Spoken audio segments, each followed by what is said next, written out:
En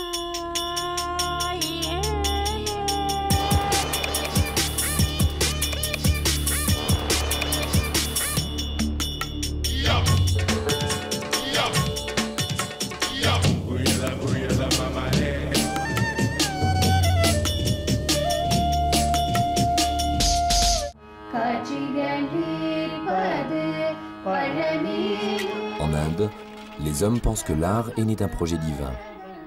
Au premier jour, les dieux créèrent l'univers sensible, c'est-à-dire la terre, les paysages, les hommes et leurs émotions. Puis ils inventèrent le cinquième savoir, qu'ils appelèrent théâtre, et qui comprend la musique et la danse.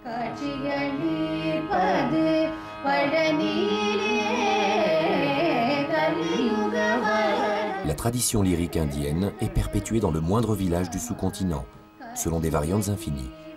Le chant, la musique et la danse sont des activités divines et sacrées.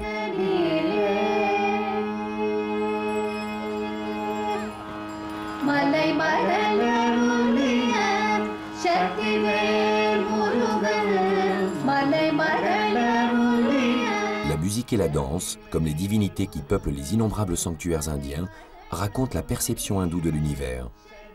C'est en dansant que le dieu Shiva rythme la création et la destruction du monde, dont il est l'axe et le mouvement. La création, l'évolution, l'émotion, la destruction et le repos.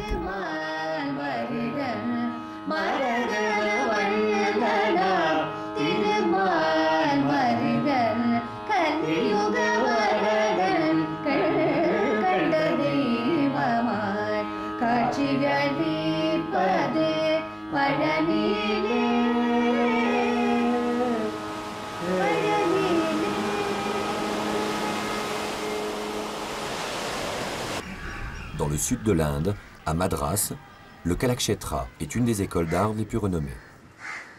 On y enseigne dans la plus grande orthodoxie les rythmes et les mouvements de la danse, rigoureusement codifiés.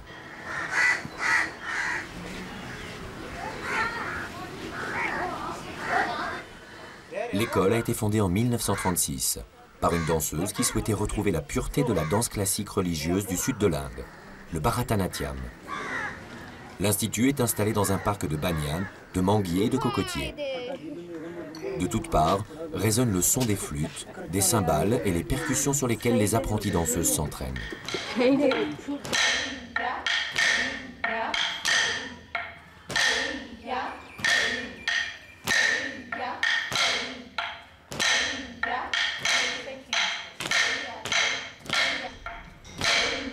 Le Bharatanatyam est une danse de temple en l'honneur du dieu Shiva. Les danseuses qui en connaissaient le secret étaient quasiment vénérées par les fidèles.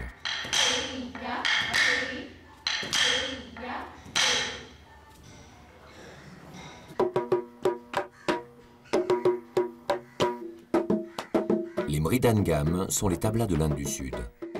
Ces tambours à deux faces accompagnent souvent les ballets de Bharatanatyam. Ils marquent les différents pas et gestes des danseuses. Ici, une répétition à l'école Kalakshetra.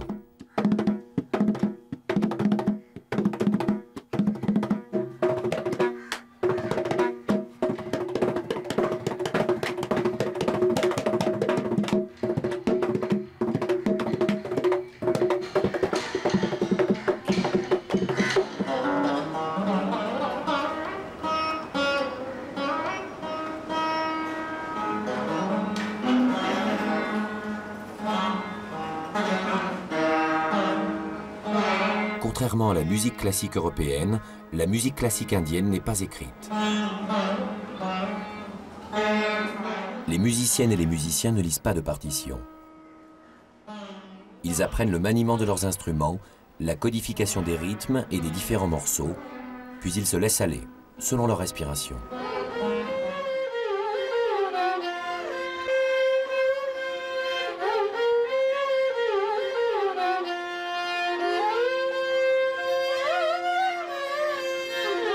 Les notes n'ont de valeur que par les états d'esprit qu'elles sont censées représenter. Ce sont des couleurs pour décrire un état psychique. La musique n'est pas une activité intellectuelle. Elle cherche au contraire à rester au plus proche de l'âme.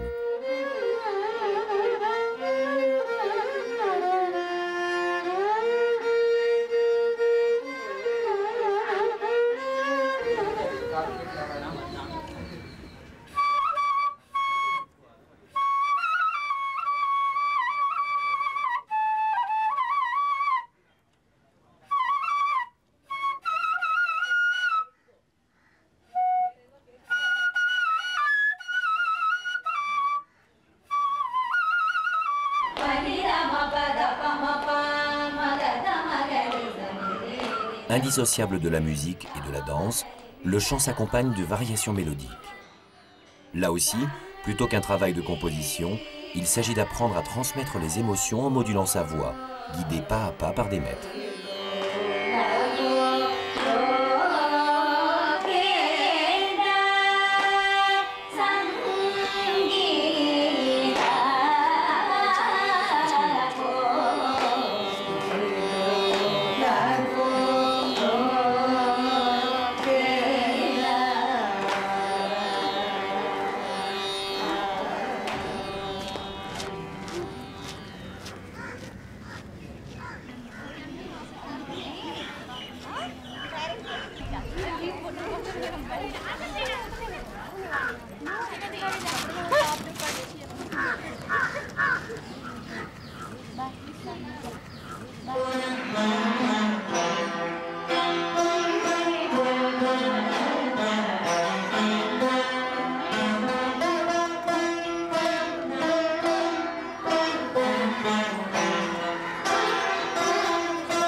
Wonder at seeing something so fantastic.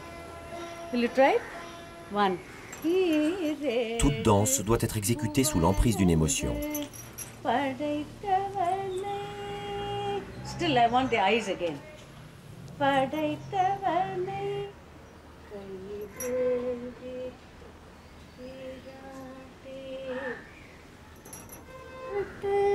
Les apprenties danseuses doivent maîtriser et répéter sans fin une série de gestes et de positions des mains, de la tête, des jambes et du corps qui expriment les sentiments. Dévotion, prière, adoration, amour ou union. Now you're dressing in.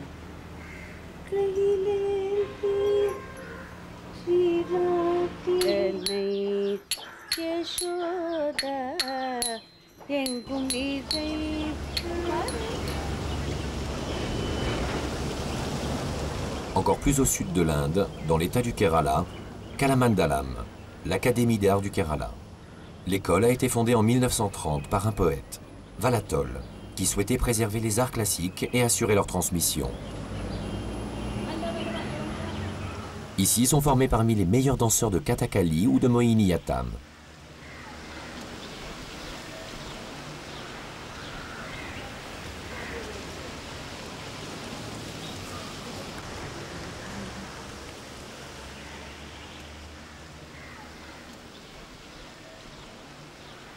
Au centre du campus artistique, un temple-théâtre. Dans un grand nombre de temples de la région, un espace appelé Kutambalam est réservé à la danse.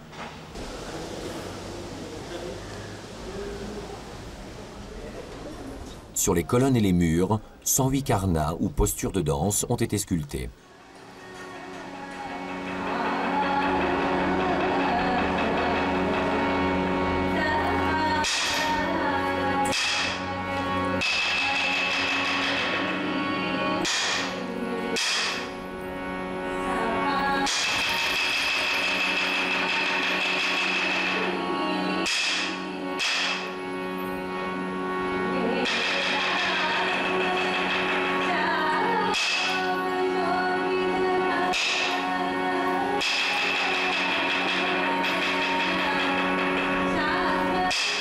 Ces jeunes danseuses, accompagnées d'un harmonium et de percussions qui rythment les phases du ballet, répètent un spectacle de Kuchipudi.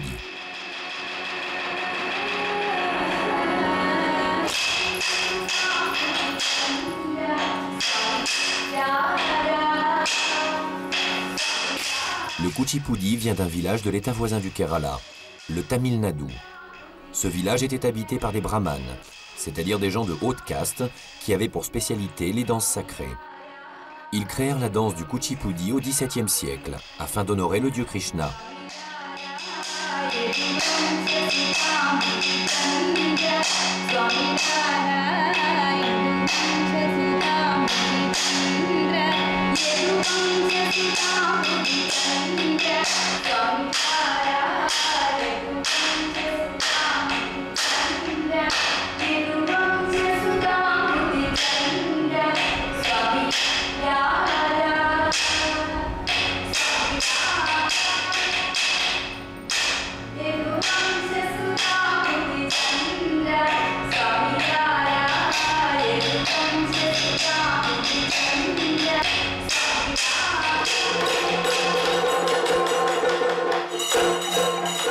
Autre salle de répétition, autre spectacle, masculin cette fois. Accompagnés par les maîtres qui frappent sur des morceaux de bois, les jeunes danseurs exercent leur corps avant une répétition de Kathakali.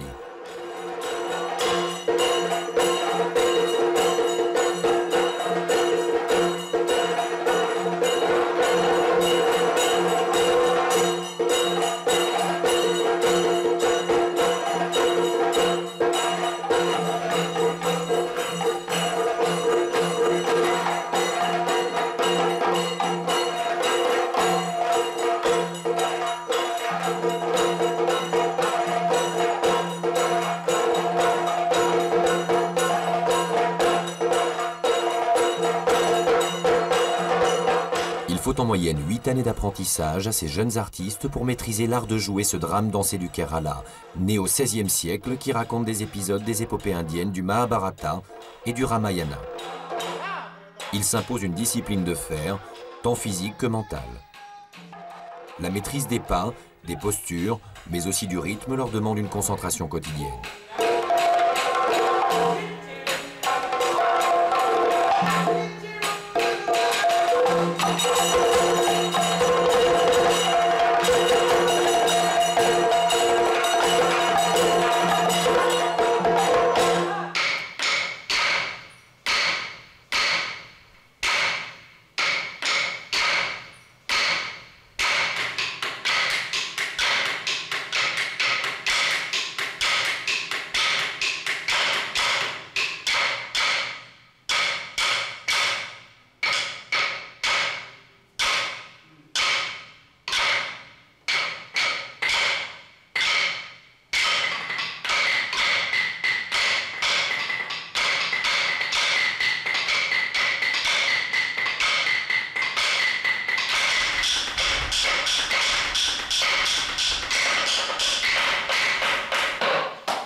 Une des plus grandes difficultés de cet apprentissage consiste à exprimer par le mouvement des yeux et des mains les 9 sentiments fondamentaux, parmi lesquels la passion érotique, la furie ou encore la sérénité.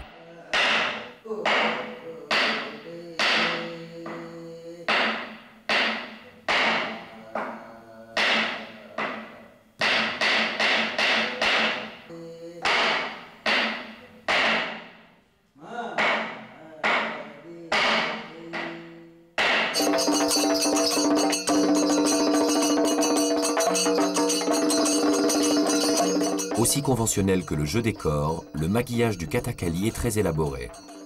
Réalisé avec de la pâte de riz colorée, il demande des heures.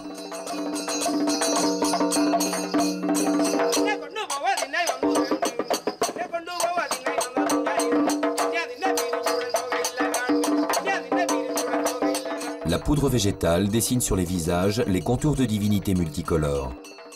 Chaque ton a une signification. Le vert indique que le personnage est un prince ou un héros.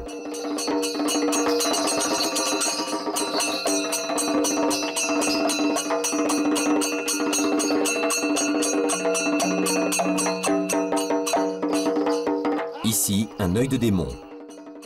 Là, un masque plus jovial. Petit à petit, les personnages d'un drame magique et sanglant, ponctués d'histoires d'amour contrariées, d'enlèvements, d'interventions divines et d'actes de bravoure prennent forme.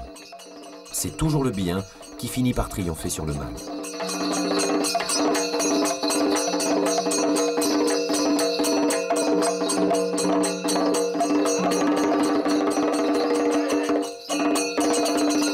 Les femmes ne sont pas admises à danser le Kathakali. Ce sont des danseurs grimés qui tiennent les rôles féminins.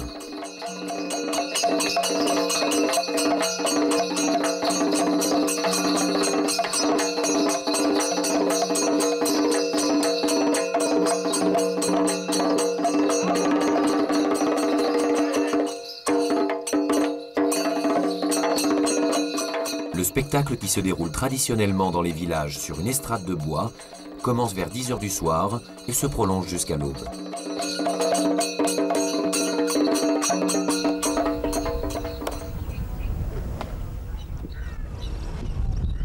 Bien loin des paysages verts et humides du sud, le Rajasthan, au nord-ouest de l'Inde.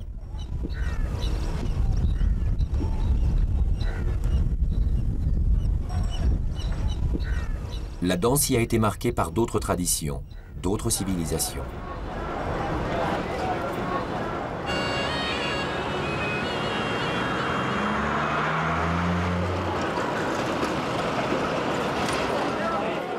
Cette partie du continent a connu le règne des Moghols, ces souverains musulmans venus d'Asie centrale qui dirigèrent la région pendant plus de 3 siècles.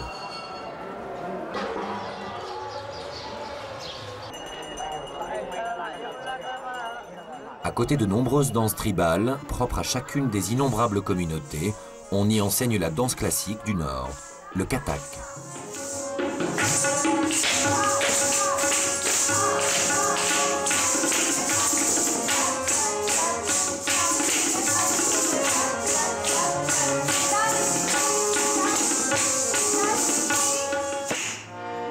Le Kathak est une danse aristocratique. Elle se développa à la cour des Moghols ainsi que dans les palais des Maharajas hindous.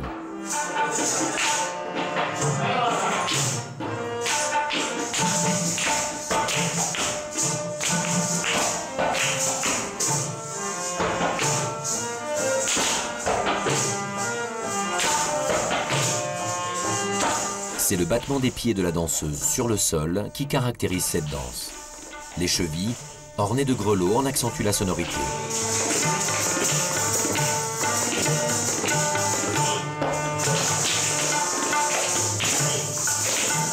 Ce sont surtout les bras des danseuses qui travaillent. Le corps doit rester raide et servir de pivot à la chorégraphie.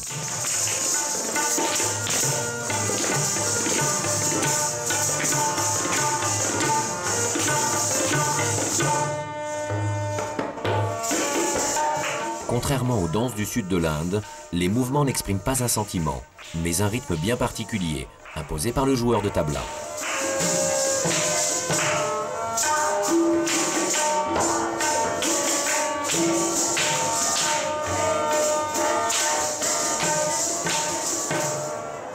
Les divinités hindoues et leurs aventures terrestres sont une source inépuisable d'inspiration pour la danse et le théâtre.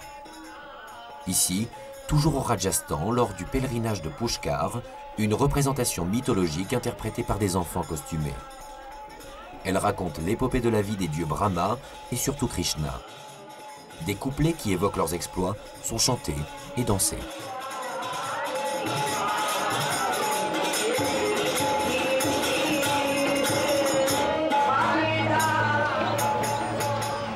Plus à l'est, dans l'état de l'Uttar Pradesh, la ville de Lucknow, de majorité musulmane, gouvernée autrefois par les Nawabs, a toujours eu la réputation d'être une ville de culture.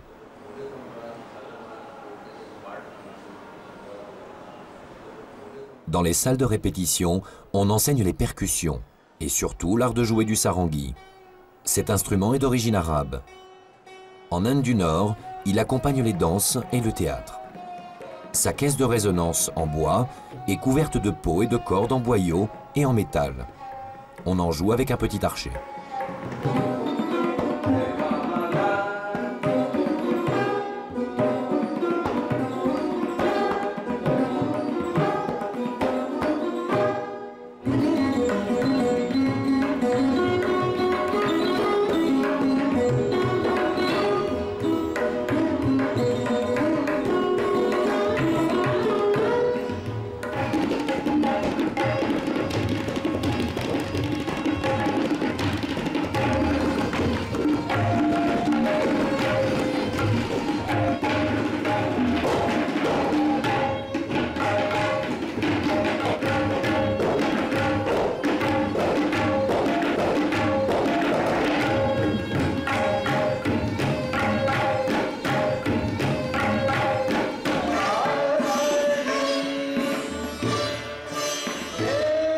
Les cours de musique sont une occasion de voir travailler les groupes ensemble.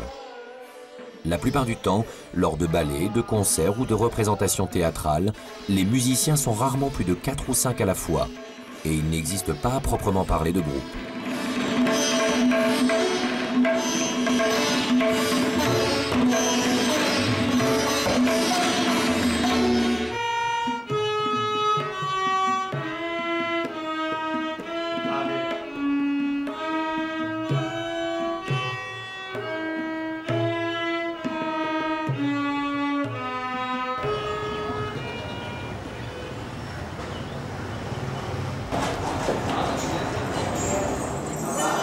Comme au Rajasthan, ces élèves de Lucknow se préparent à un cours de Kathak.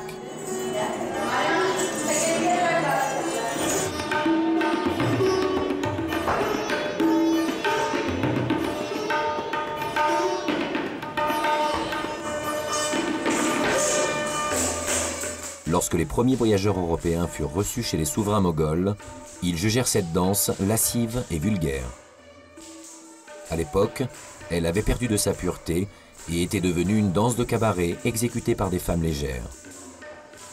Il a fallu attendre le XXe siècle pour qu'elle ressuscite, qu'elle soit enseignée comme une danse classique et qu'elle retrouve sa beauté des origines.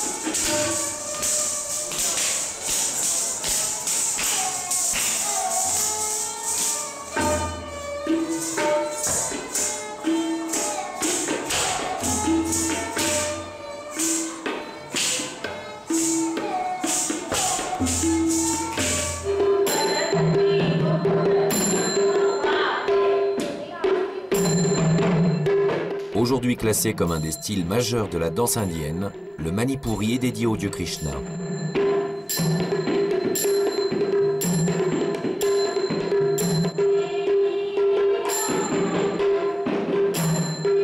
Elle consiste en des rondes assez lentes, qui symbolisent les amours du dieu avec les gopis, des gardiens de vaches qui cédaient à ses avances et symbolisent les âmes individuelles qui cherchent l'union avec le divin.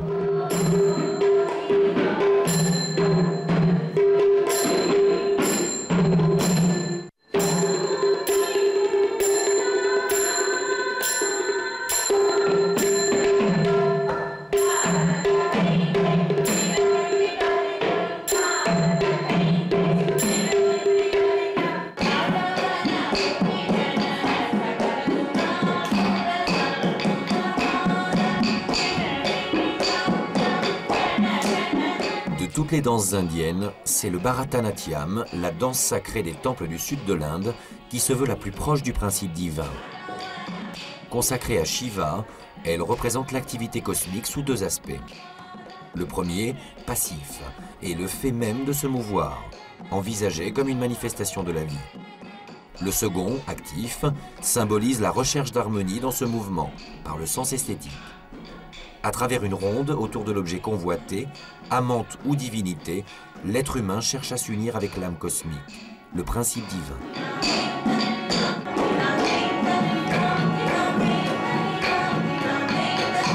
Par cette représentation de la transformation éternelle qui vise à briser le cycle infernal des réincarnations, le Bharatanatyam est l'expression même de la philosophie hindoue.